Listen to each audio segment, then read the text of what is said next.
How are you today? So I've been told I'm a low talker, so if you can't hear me, just give me this.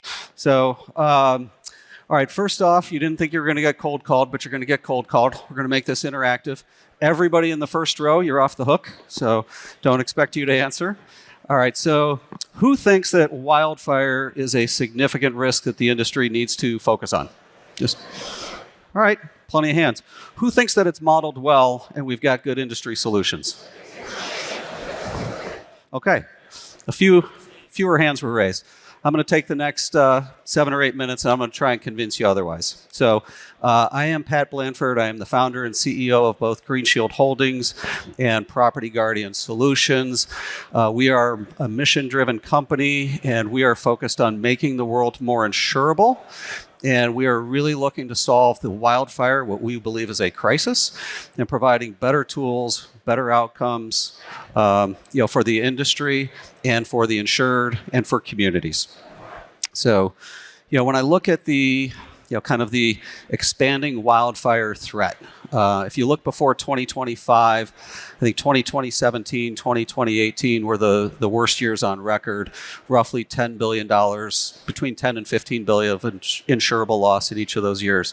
2025 with the Palisades and Eaton fire, over $40 billion of insurable loss, far more than that from an economic loss standpoint. We see it in our data. I'm sure you've seen all the slides. Dramatic increase in the frequency and severity of wildfire and the impact on communities and the impact on the industry. And that is really what we're going to talk about here over the next few minutes. And so, when we look at the unique challenges by wildfire, and so why did Green Shield start here? Number one, we thought it was a big and growing problem. But just as importantly, we actually think it's addressable. And I think this is a really important point. And if you look at what Property Guardian is doing and kind of the spirit of our company is really focused on mitigation. And so we think about insurance as predict and prevent. And there are a lot of tools out there that focus on the predict. And we think just as important is the prevent side of that. And so when we look at kind of our wildfire analytics and our suite, we are really focusing on how can we develop the tools to understand the nature of the risk and what can be done to really kind of work around those risks and make properties more defensible. So, and I think one of the things that we love about wildfire is different from other cat perils, we would actually tell you that we can predict it.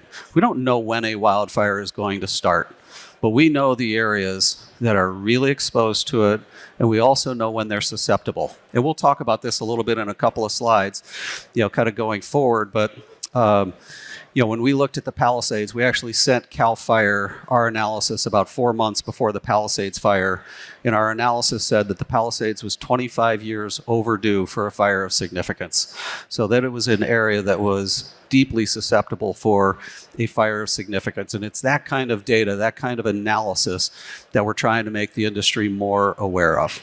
And so, kind of thinking about the problem. And you look at what's been going on in California, and I will tell you, I think the capacity issues are getting a little better than they were 3 months ago or 6 months ago, but there is no doubt there has been dramatic insurance capacity leaving states like California, Colorado, and the Western U.S. And why is that? Well, number one, because they've been losing money. And so why is that? And they've had losses that have either been unmodeled or well outside of what the models would tell them. And that tells us that, okay, there's a problem with the way the models are being built and being structured. And that is, kind of fundamentally what we have been building at Property Guardian. And I'll try and take you through, kind of how we are different and, kind of what we're doing to address that. And so, but first a little bit about our team. So I think like any, kind of emerging business, what is most important to us is, kind of the mission and the people that are a part of it. And so when we formed Property Guardian about 3.5 years ago, one of our very first hires was a fellow named Paul Brady.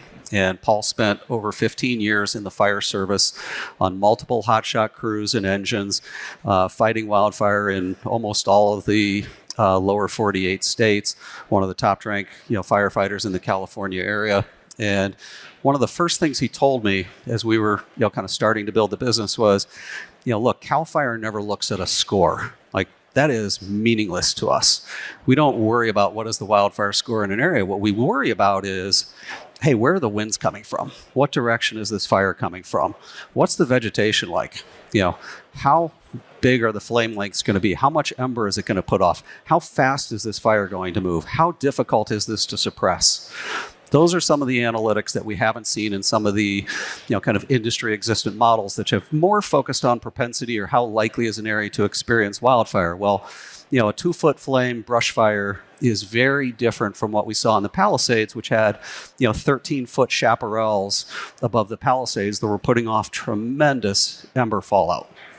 And then you get into structure to structure conflagration and thinking about like the ember, kind of fallout when a building burns versus when a bush burns. And those are the things that, we think the models need to incorporate. And it was bringing an experienced team that has that experience and kind of understands those inputs that have been, such a core part of what we're building and how we think about this risk.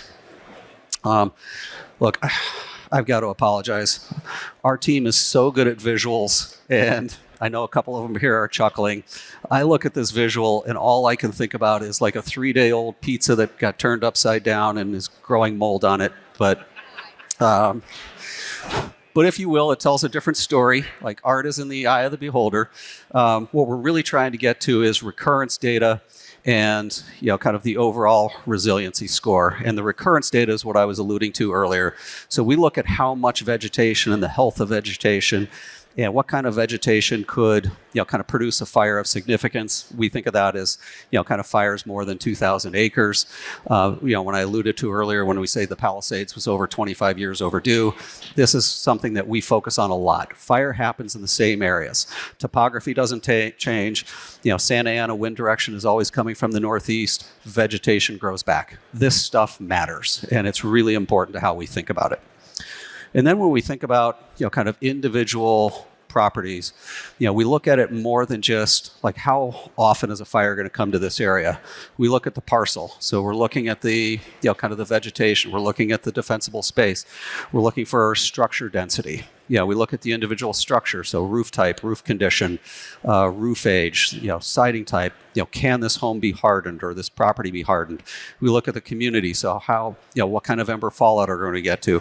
And also we look at the region. We look at the burn scars and really trying to understand the history of fire in this area. All of this is enormously important in terms of, kind of coming to the risk mitigation recommendations that we make. The other part about that we think about this is our job is never done. Most of our clients use us in the underwriting department, so they're making either a decision to underwrite a property or making a decision to renew a property. But from our standpoint, that's only half of the battle. And so we've built a product called Overwatch, and you can see the animation. We have a great GIF on our LinkedIn profile of the day the Palisades fire started. So we take our models, which have topography and the vegetation, and then we take the weather forecast, basically the wind data, and we do spread forecasting. And our models have tended to be about 98% accurate. And what we're trying to do is predict on an unsuppressed basis, where will this fire spread in 12-hour increments up to 2 weeks? Now, there was nothing you were going to do the day the Palisades fire started. But if you've got 3 or 4 days notice in terms of what you can do, number one, you can get out of harm's way, you can move valuables, and there's still some mitigation that you can do in time. And so our view is wildfire resilience is not only at the time of underwriting, but an ongoing basis. So, just thinking about, kind of going back to our mission and what are we trying to do. So number one, we are absolutely focused on underwriting profit and better risk selection, but also in improving insurability and really bringing loss control and risk mitigation in at the point of underwriting. There are so many properties that we see that with just a little bit of mitigation become insurable. And so, when we look at all of this, and it's not just the insurance world, it's the anybody that's involved in the real estate channel or the kind of property ownership channel that can benefit from this information. And so, with that, that's what we're doing at Property Guarding. We love to talk about it. We've got a team here, several of us around. We were at a booth literally 30 yards over there at K8, and would love to talk to you about it.